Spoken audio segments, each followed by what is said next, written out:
Good morning, everyone. Good morning. Ladies and gentlemen, we're now in the hands of our Assistant Clerk. This is the pre-meeting of the Mobile City Council, Tuesday, June 4th. We have appeals for waivers of the noise ordinance at Trinity Gardens Park on June 8th from 3 p.m. to 6 p.m. At 857 South Scott Street on June 8th from 3 p.m. until 10 p.m. At Lions Park on August 8th from 7 a.m. until 12:30 p.m. At 3315 Dolphin Island Parkway, June 15th through 21st from 7 p.m. until 10 p.m. And at 4791 LeSueur Road in Theodore on June 14th through 15th, 6 p.m. until 2 a.m. Any issues, Carol, Penn, or No issues in District 1.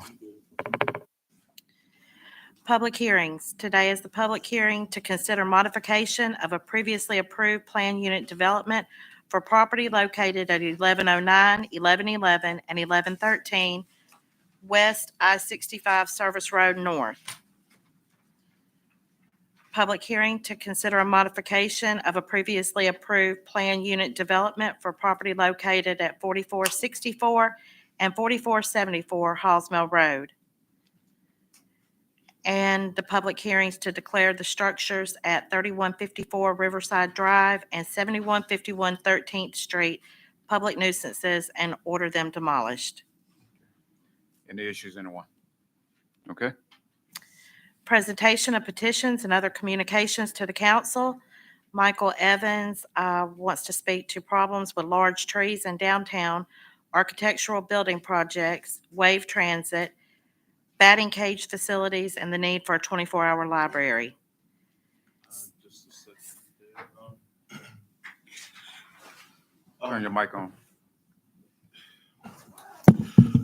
I'm pretty sure the administration is aware of the notes I've sent about the, I don't know if we call it tree pruning or tree raping in downtown around these power lines, and also the city ordinance, and also state that declare that trees should be cut in a certain way when pruning or clearing.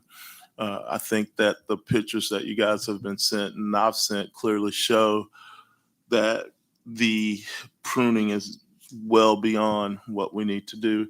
I've also sent them to the city's urban forester. He's also made the same response. So we need to come up with some type of proper method or better method than what's happening with the subcontractor. I think it's with Alabama Power, to take care of our trees in a little bit better process. Now, I'm probably going to write or have our attorney write a formal letter to the administration requesting that Alabama Power find a better way to prune these trees around the power lines. Please see notes and emails that I think I sent to Keisha, probably some of y'all too. And let's see if we can't get this better. Yeah. See if we can't get those trees taken care of a little bit better. They were drastically cut. I mean, they wasn't cut, they were raped. I mean, some of those trees are in very bad shape after they were cut by the subcontractor for Alabama Power. Sylvia Reed, police brutality and order for a house raid. John Young will provide information about Men United Against Violence's summer campaign. Reggie Hill, Fitness for Duty, and the Parks and Recreation Department. Ordinances held over. 88036, ordinance donating certain city property to the city's affordable housing program and authorizing the sale.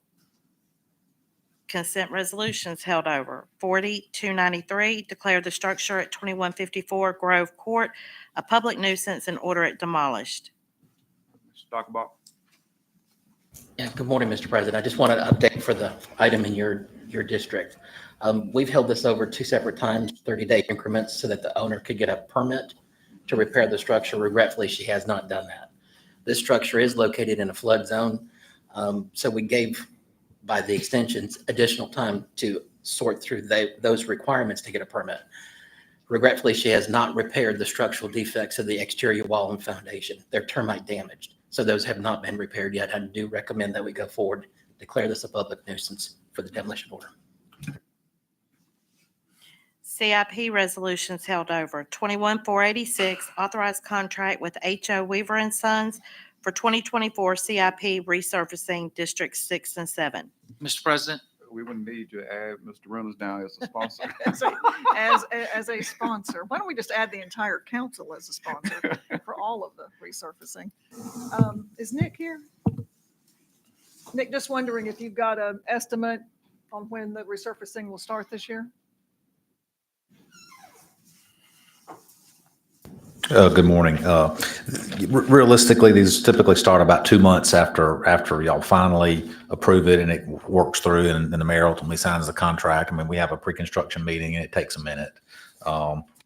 Just in case the others are thinking, districts 1, 2, 3, and 5, we've actually got that contract back from the contractor. We're working out some bugs. Sometimes they come in and insurance certificates aren't correct, so we're cleaning that up. Hopefully you'll see that next Tuesday. And then the D4 contract bids on June the 5th. So y'all see that pretty soon as well. I want to get a copy of D4 so I can go ahead and start. you better set aside plenty of time because it's the biggest one in the city. I'd like to be on that, co-sponsor as well on that one.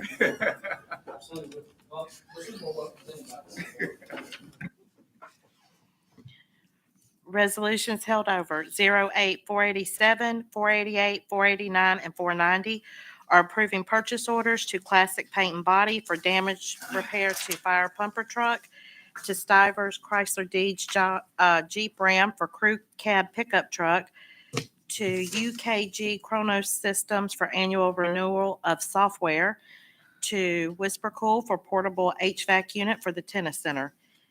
09-491, reallocate $1 million in the capital improvement fund to capital project Langham Park Lake dredging. 09-492, reallocate $600,000 from capital improvement reserve to capital project Spring Hill Court and Spring Hill Avenue site improvement. 1 second. Vice President, you didn't want to be a sponsor, co-sponsor on 09491? Yes, definitely. Okay. As well as 492 too, Okay. and 493, may as well. 498. Okay. 21-493, authorized contract with Best Price Services for right-of-way mowing on Ziegler Boulevard. 21-494, authorized contract with Geotechnical Engineering Testing for Western Bayfront resurfacing. 21-494, authorized contract with SPV Associates doing business as On Indus for e-Builder. 21-496, authorized contract with the Peninsula of Mobile for fiscal year 23 hurricane response debris removal grant. Add me down as a sponsor also, please. For debris removal. How did we select them? Was that never mind. Guess you guys using the under $50,000 rule here. So were they just chosen or was this a competitive thing? Pretty sure it probably was competitive. The Peninsula and Casey, she's, yes. Casey, these professional services. Can you come into the mic, please? Yeah, thank you. Good morning. Morning. Good morning. So Casey selected these professional services. This is part of a larger grant. The Peninsula Group will be managing the community engagement outreach aspect of it. It's one of the grant requirements that we fulfill. It's a what requirement? One of the grant requirements, the community engagement aspect of it. On debris removal? Correct. So this is the forming of the grid and letting the neighbors know when their grid's going to be taken care of? I believe so. I have to look further into it. Securing boats. Well, that's not professional services. That's an actual contract. Educational outreach. Yeah. Thank you. 21-497, authorized contract with USA Industrial Medicine for employee physical exams. 25-498, grant a permanent easement to Alabama Power to provide new underground service to Lovretta Park. 6500, authorized settlement agreement and release of claims. Ordinances being introduced, 64037. Consider modification of a previously approved plan unit development for property located at 1109, 1111, and 1113 West I-65 Service Road North. 64038. Consider a modification of a previously approved plan unit development for property located at 4464 and 4474 Halls Mill Road. Consent resolutions being introduced. 37501, recommend approval to the ABC Board for issuance of a lounge retail liquor Class 1 license to 509 Live on Dolphin Street. 4502 and 503 are declaring the structures at 3154 Riverside Drive and 7151 13th Street public nuisances and ordering them demolished. 58504 and 505 are authorizing removal of weeds, Group 1657, and assess cost for removal of weeds, Weedling Group 1653. 506, determine an appropriation to Opportunity for Entertainers and Performing Arts, serves the public purpose, and approve payment. Resolutions being introduced, 08507, approve award of item-based bid for medical equipment. 08508, approve purchase order to Carasoft for annual subscription for Concur travel management software, $17,571.33. 08509, approve purchase order to Kimball International Marketing for guest chairs for Sullivan and Hillsdale Recreation Centers for $46,252.50. 21510, authorized contract with Vital Exam for wellness exams for Mobile Fire Rescue Department, not to exceed $225,000 per year. 23511, accept deed from the State of Alabama Department of Conservation and Natural Resources for the acquisition of Helenwood Park. I'm gonna ask the council if we can weigh the rules on this. Helenwood Park is a park that I thought for years that the city had owned. We actually was leasing it from the state of Alabama. And it's pretty much one of the only places, one of the few places where people are fishing at inside the city limits. And pretty much Representative Barbara Drummond had got with her colleagues, and pretty much they're pretty much giving the land over to the city. So we're already using it. So we can just go ahead and just weigh the rules if possible. There's no money transaction whatsoever. Is that at the foot of Dog River Bridge Mhm. where you got to go back under? Mhm. But it's gated up, isn't it? It's people are using it now. People are using it. Mhm. Okay, it's fine with me. Any questions, Ms. Ramos? It's on the bay side. I'll look at where it is. I have no objection. Yeah. It's on the bay side. So by the yacht club. Yeah. You want a co-sponsor?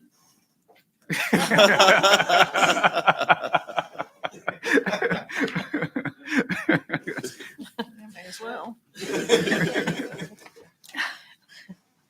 47512 and 513 are assenting to the vacation of a portion of right-of-way on Meter Drive and considering a vacation of right-of-way fee as a condition of the vacation of a portion of Meter Drive right-of-way. 6514, authorize issuance of subpoenas by special counsel. Announcements. Council? No, but I do want to go back to 88036.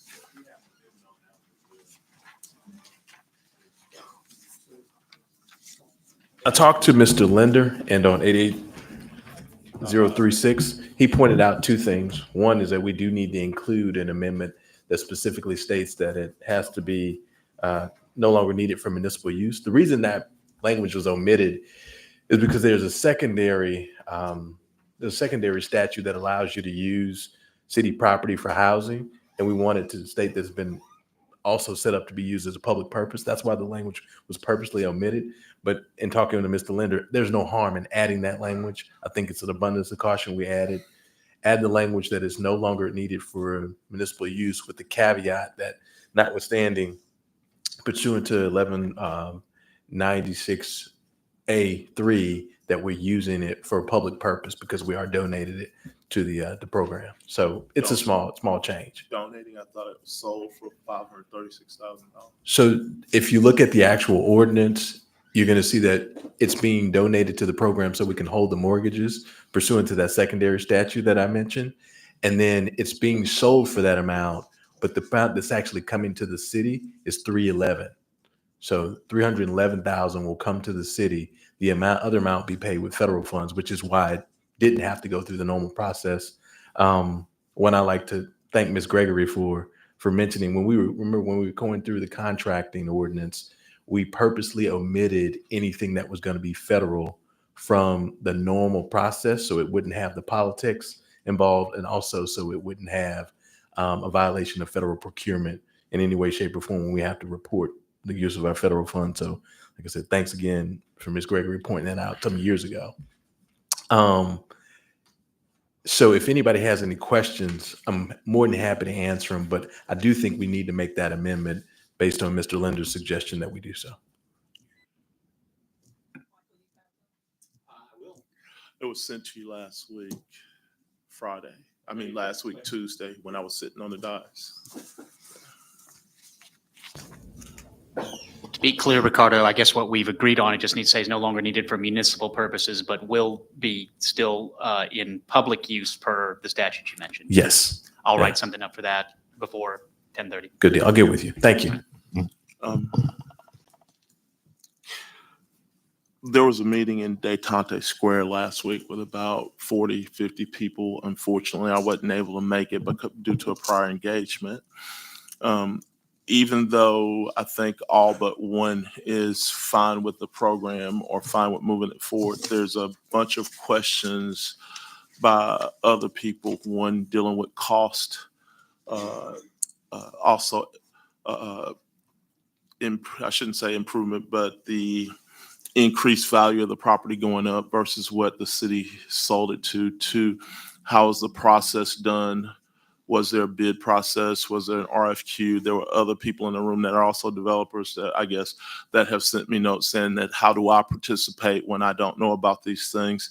I've mentioned this before about public properties and opportunities where not just some people or one person wants an opportunity, but many other people want the same opportunity, but have no knowledge or no idea of how we're going through the process.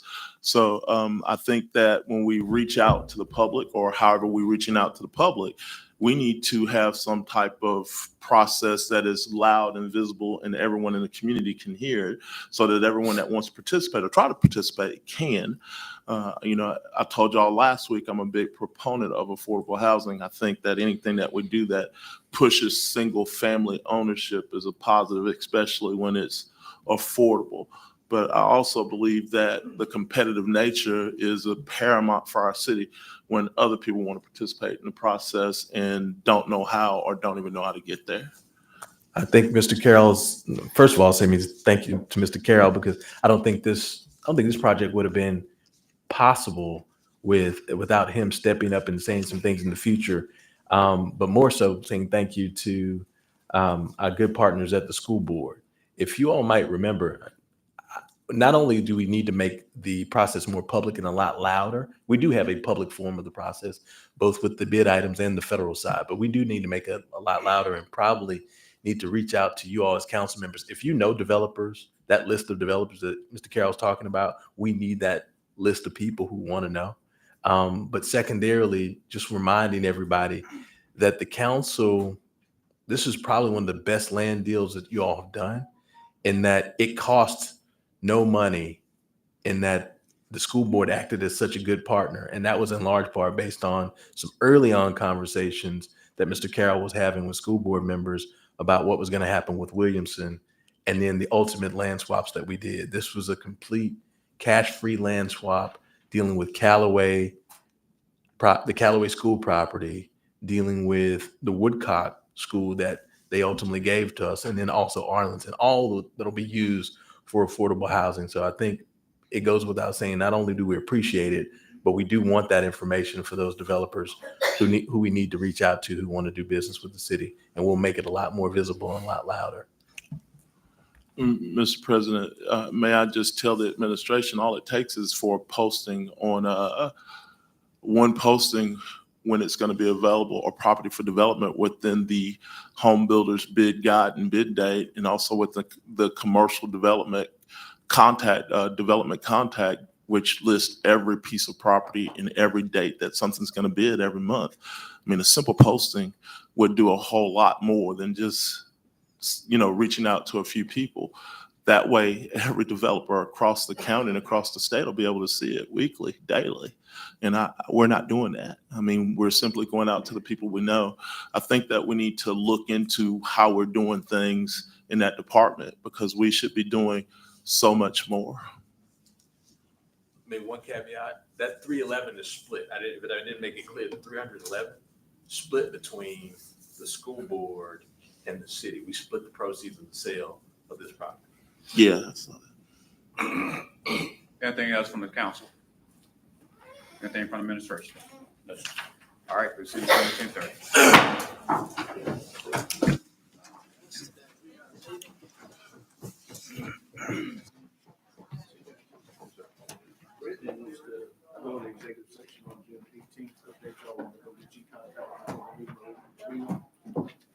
You see the video of the girls?